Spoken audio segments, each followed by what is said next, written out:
Hey everyone, it's been over 2 minutes and I haven't been femicided yet. Looks like a good day.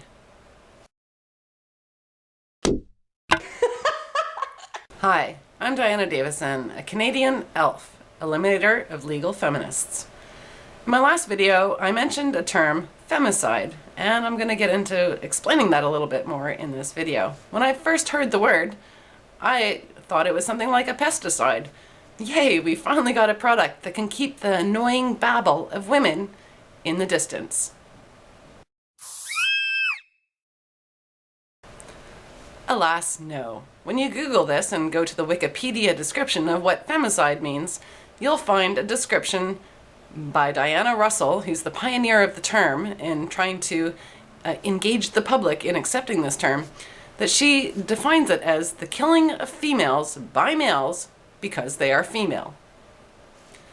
This is an extension of homicide. It separates the killing of women from men, whereas it's not a homicide anymore. If the victim's a female, then it's femicide.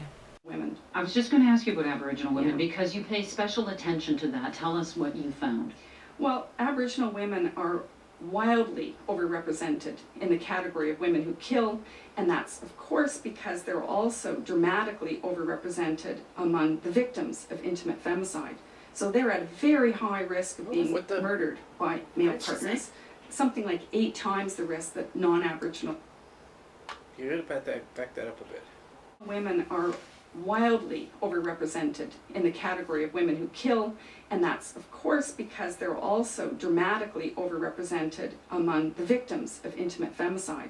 So they're at a very high risk of... Did she say femicide? It wasn't homicide, intimate... It's something aside. Intimate...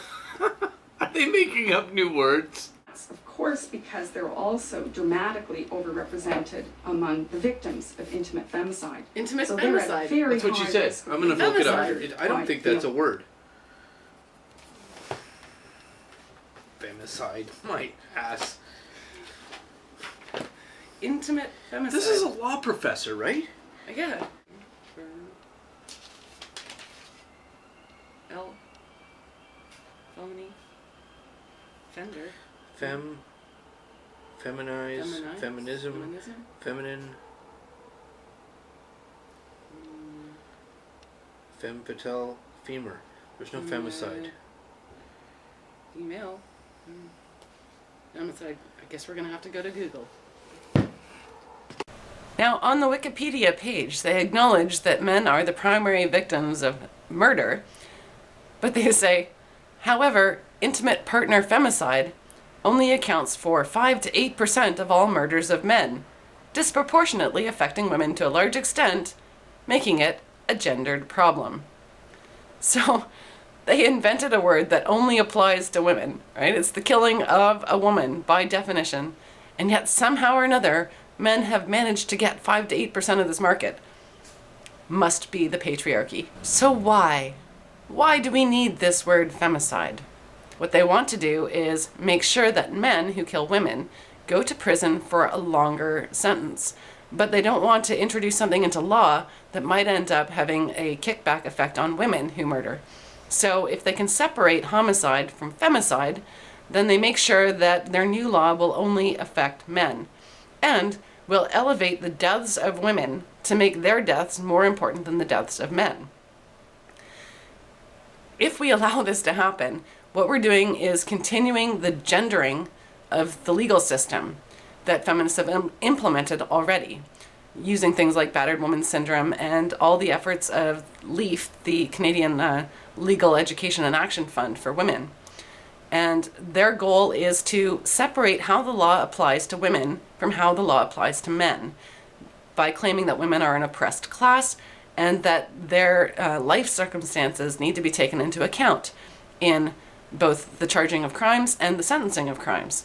So femicide, although it seems like just a ridiculous neologism, another made-up word by feminists, let me assure you that this is an important word that we need to do something about before it's introduced into law. It's still underlined in red on spell check, so there's still a chance here. But it is in the Oxford English Dictionary now, online. Wikipedia also says, In defense trials, the defense of provocation is often used to reduce the time men serve in prison. This idea of provocation is that any reasonable man can be provoked into killing by insubordination on the part of a woman. Conversely, women are not often able to use this idea of provocation in their own murder trials, and judges are less likely to accept claims of self-defense, showing biased judging standards. This is false. They just say things, and they have no proof. They don't back it up with facts. And the reality is that women, just like infanticide was invented in order to help get juries to convict women because they don't like to do that, women are always sentenced lighter than men. It's just that is the fact. It's easily findable. And they go and state the opposite in this article on femicide. Not only has the 5 to 8% of victims are male been left in there, the talk page instantly identifies this Wikipedia entry as feminist propaganda, and that it's impossible to get a neutral point of view on it. And all they did was expand on it, and they added more bullshit. None of it's been challenged yet. I think that's a task for the viewers here. Go and challenge this entry on Wikipedia.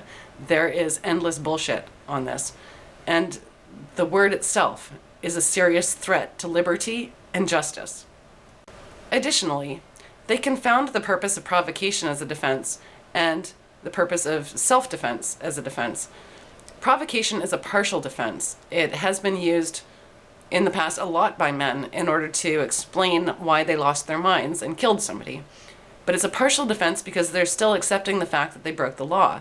They're trying to reduce a murder charge to a manslaughter charge. So it'll be something like he came home and found his wife in bed with his best friend in his own bed, and he lost his mind and killed the guy. And so it's intended to mitigate sentencing, to reduce a crime, because it's not the person's normal reaction, it's not their normal character to have killed this person, but they were provoked in a way. So that's the defense of provocation. And it's only a partial defense.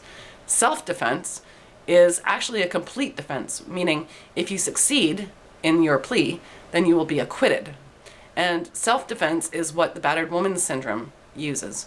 It is intended as a complete defense so that the woman is not guilty of manslaughter or murder. There's no responsibility if you successfully plead self-defense. So when they say that women are not often able to use the idea of provocation in their own murder trials, and judges are less likely to accept claims of self-defense, they're just showing their ignorance of the law and the difference between those two claims.